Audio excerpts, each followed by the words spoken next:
All right, y'all, let's see how I got my CB radio set up in this 2020 Cascadia. Yes, we're going to take a look at how I got my CB radio set up in this truck. Jeremy714 asked me a question. I hope I said your name right, however, whatever it means. He asked me a question how I have my CB radio set up, because he's driving a Cascadia and wants to figure out how to set it up. And I'm going to show you that in a minute. But first, let me say about CB radios, day cabs, LTL. I know if you slip seat all the time, it's a big pain to take the radio in and out all the time, and I understand if you don't. But as long as I have a assigned truck,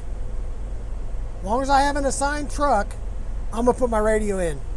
It has saved my butt so many times, I can't even count how many times, from getting stuck in a long backup with bad construction or a bad wreck and the highway's completely closed, and you end up sitting there for hours and then not having enough time to get back and having to lay down somewhere. So many times. It's given me a chance. I keep it squelched down just enough where I can hear someone talking. I can turn it up real quick and find out what they're talking about. And if there's a wreck or something, it gives me time to get on my phone, on the GPS, figure out a way around it. 99% of the time I can. Actually, it happened yesterday. Wreck in a construction zone, an hour long wait. Found a way around it, got around it in about 5 minutes.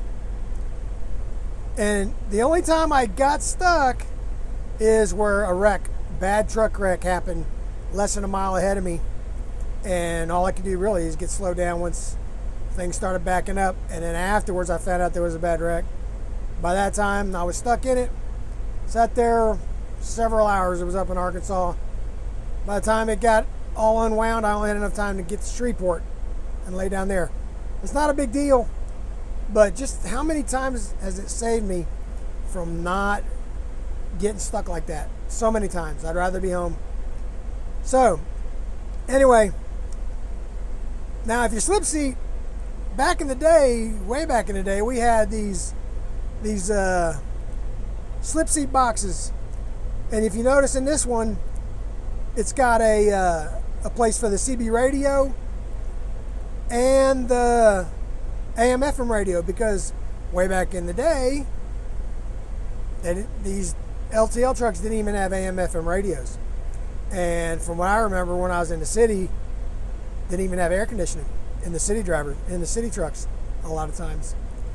Also, there's a slip seat antenna setup you can make where it's a plate where it's got AM FM and a CB radio on a vice grip mount. That way you can slip seat in and out of those trucks pretty good. We used to do that all the time. But now, they're a little nicer. They got AM FM radios, and no one slip seats anymore and carries their radio in a slip seat box, I don't think. They still make them. I've seen them on different sites.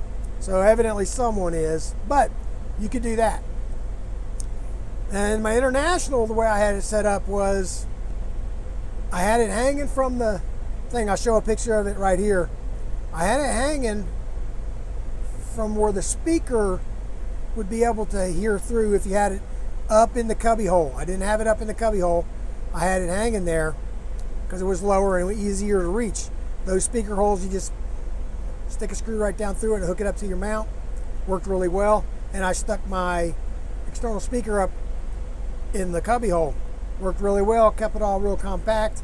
Now, Jeremy, in my international, I used my own Francis 5.5 foot antenna on the mirror because I could not get the SWRs right. So you want to check them. If you're going to talk on it at all, you want to check your SWRs when you put a radio in, because if they're way off, you could burn the finals up in the radio, and that's not a good thing. So get yourself one of these SWR meters. I bought one so many years ago, I don't remember where I got it. I might have got it at Radio Shack. I don't remember. But they're 15, 20 bucks, I think. Get them on Amazon now. Check your SWRs. So my antenna, I needed a longer antenna on that international. And In other trucks, I've had to add an extension onto the coax. You want to use an 18-foot coax. The stock coax in here, I'm assuming, is 18 foot. And I use, in the International, I had to use the extension and a longer antenna because the SWRs weren't right with the ground on the truck or something like that. So all that being said, let me show you how I got the Freightliner Cascadia set up. All right, it's tight quarters in here, but I'm going to show you what I got. Just ignore the red lights hooked to the radio if you don't want red lights. But I have red lights on my radio. Right now I got a Cobra 29 LTD Classic, and you'll see I have my red light, one of my red lights on there. I had it set up in the International.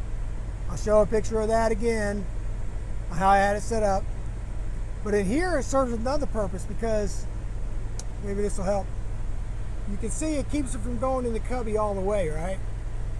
This is the cubby hole for the CB radio, and you can, don't have that red light on there, you can slide that radio up in there further, and there's a Velcro strap that goes around, and you just tighten it up as much as you can. So mine's sticking out a little farther, which helps me because I sit lower and I can reach it better. And for my speaker, I just kind of jammed it up in here. You can set it on the dash if you want, some guys do.